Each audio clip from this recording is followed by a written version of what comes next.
It's been what seems like 100 parsecs, which is either a huge or a small measure of distance or time while I've been waiting for some official Mandalorian footage to drop online. And you know it's D23 weekend, so it's all happening. Marvel stuff, Star Wars stuff, Lady and the Tramp stuff. And look, there'll be a summary of all that on this Monday's episode of the Weekly Planet podcast. Please come along, it's linked below. But in the meantime, let's break down this trailer. I'm talking about Easter eggs relating to the new characters, locations, the model making that's happening, the budget, IG-88, or is it? There's so much stuff, and I hope it's just going to make fans galorian in its 10-episode run, and it just lands the story in. Look, all I'm saying is that I would be upset if it was bland Deborian. I did those puns, so you'd leave a like on this video. Please do that. Right, let's walk through this. First up, we've got some Stormtrooper helmets, no doubt from murdered Stormtroopers. Gives me a kind of a Death Troopers vibe. You know that now non-canonical book about zombie Stormtroopers? I mean, that's irrelevant now, but this location looks to be Tatooine, and this movie is said to be set a few years after Return of the Jedi.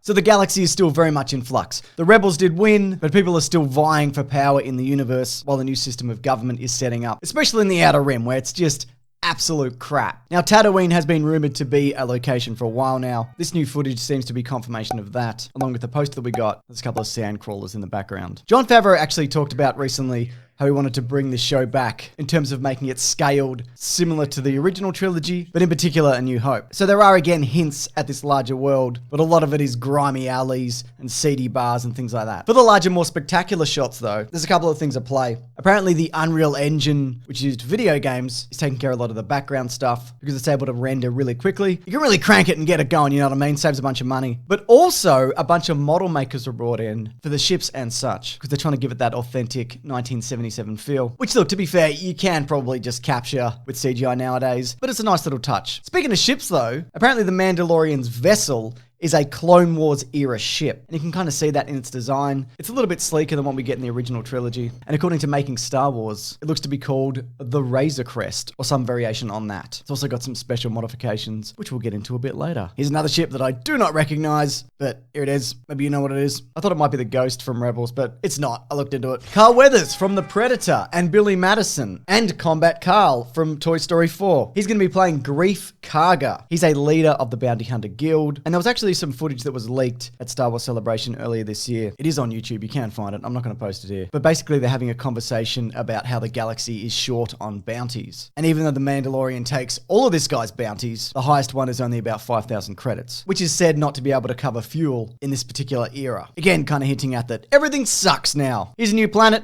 Don't know what it is. Looks kind of industrial. Kessel-esque maybe, but not Kessel. Kessel's a different planet. Here we get the Mandalorian suiting up with all these weapons. That looks like a vibroblade, which is basically a knife, blaster, wrist rope, like Boba Fett had. This is a nice callback, an Ambon Phase pulse blaster. I know things about Star Wars, don't even worry about it. It can shoot, but can also cattle prod, it seems. And this, funnily enough, is a weapon that was first introduced with Boba Fett from the Star Wars Holiday Special. So that is a callback and a half. This guy, though, he's just cram-galorianed with all sorts of dangerous equipment. I can't wait to see it all in action. Here's a tree planet. There's a lot of tree planets in Star Wars. Kashyyyk, Endor, a different one. Basically any Star Wars fan film. Don't know where it is. Gina Carano, though, she's playing a former rebel shock trooper. I don't know what that means for that character in particular. I mean, if it's Star Wars, there'll probably be like a punch up and then a team up and then a betrayal of sorts. You know how it is. And here's a fun little fact here. In this moment, there's a couple of things. Those creatures are called the Blurg, 2 R's, and they're from Star Wars Rebels and Star Wars The Clone Wars. So they're bringing that over from the animation. And this Ugonaut here, which is a creature that's introduced in Empire Strikes Back, apparently, and this is again from Making Star Wars, is going to be voiced by Nick Nolte. So there you go, who funnily enough was also in consideration for Han Solo way back in the 70s. Hell, Chewbacca. Luke, that's not a goddamn space. Jesus.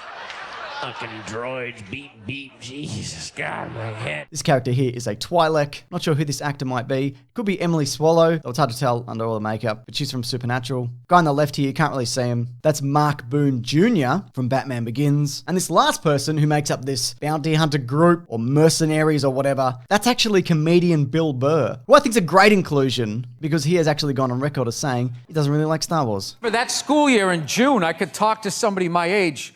And then over the summer, Star Wars came out, and by September, I didn't know what anybody was talking about. They were all talking about the Force and Chewbacca and all of that. You hadn't seen it? No, I never saw it. I saw it later. By the time then, I was too old, and I was like, this is like a cheesy self-help book put in outer space with like Muppets. Like, I really don't. No, I know. I don't get it. I don't get what.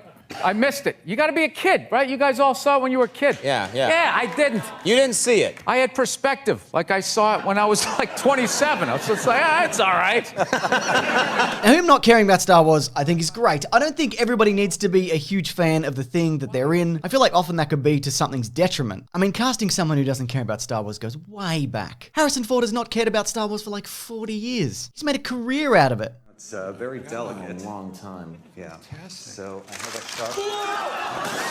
sharp. Are you looking forward to watching a Han Solo movie as a fan? Not really. Did you shoot Greedo first, or did Greedo shoot you first?